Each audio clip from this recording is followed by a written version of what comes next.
En 2019, nous allons engager un vaste plan de formation qui visera à élever le seuil de compétence de l'ensemble des militaires du rang de la réserve de la gendarmerie nationale. Ce plan de formation vise à élever ce seuil de compétence. En effet, la réserve de la gendarmerie comporte 30 000 réservistes et sur ces 30 000 réservistes, il y a 16 000 militaires du rang. Donc notre réserve opérationnelle est essentiellement composée de militaires du rang. Eu égard à l'engagement opérationnel très élevé de l'année 2017 et de l'année 2018, le directeur général a décidé d'élever le seuil de compétence des militaires du rang et conséquemment de les mettre à l'avancement pour que sur une année, l'ensemble des militaires du rang recrutés avant le 1er janvier 2019 deviennent gendarmes et ainsi acquièrent les savoir-faire spécifiques au cours d'une journée de formation.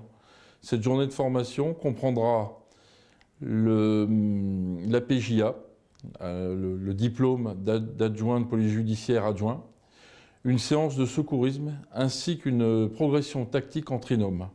Cela se fera au cours d'une journée et à l'issue de cette journée, chaque militaire du rang qui aura suivi cette formation se verra mis à l'avancement dans le délai d'une année.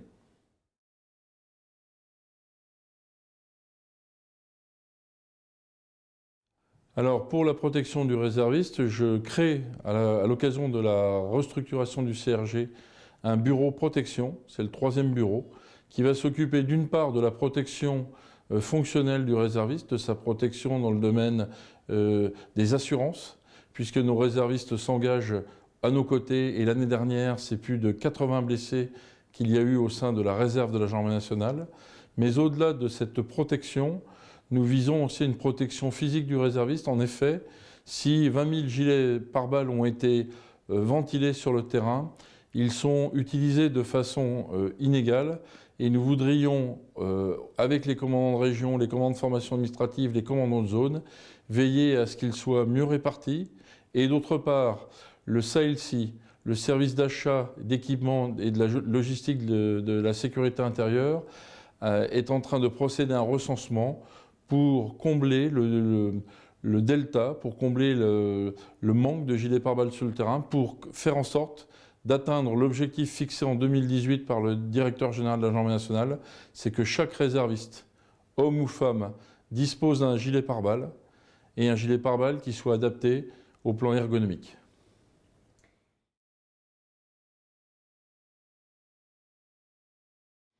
Alors, mes ambitions pour le commandement des réserves de la gendarmerie en 2019 sont importantes. Elles s'inscrivent dans la feuille de route que m'a fixé le directeur général de la gendarmerie. C'est tout d'abord un renfort d'effectifs au niveau du commandement des réserves de la gendarmerie avec 8 effectifs supplémentaires.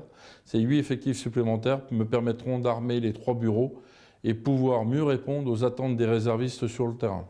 C'est ensuite le plan de formation que j'ai évoqué tout à l'heure, à la fois pour les militaires du rang, mais aussi un peloton d'élèves officiers de réserve.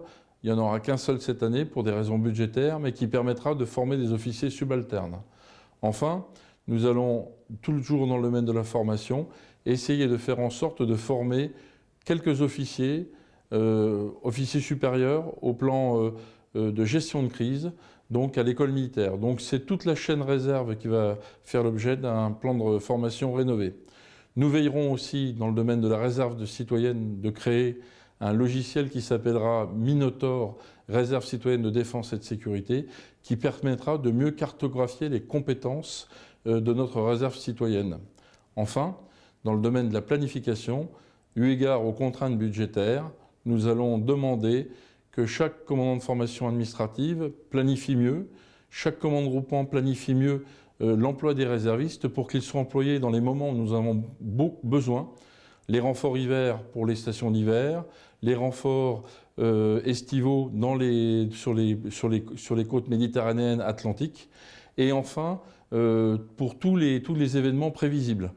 Le 14 juillet, le Tour de France, le G7 Finance de Chantilly, le G7 de Biarritz et tous les événements qui vont nécessiter un fort engagement de notre réserve. Donc l'été sera une autre pointe d'effort en termes de planification et bien sûr, comme chaque année, à l'occasion des fêtes de Noël, un plan anti-hold-up, des patrouilles récurrentes de réservistes qui permettront de faire de la prévention et d'éviter que la délinquance explose au moment des fêtes de Noël. Donc voilà les 3 pôles majeurs d'engagement des réservistes. Donc on va aussi faire une planification beaucoup plus fine que nous avons pu le faire les années passées en raison des restrictions budgétaires. Je veux quand même rester positif. L'autre réforme qui a été mise en place, c'est bien sûr Agorasolde, qui permettra de payer les réservistes dans le mois qui suit l'exécution de leur mission. On a connu des retards en 2018 et le DG souhaite qu'en 2019, ces retards au travers d'Agorasolde ne puissent plus avoir lieu.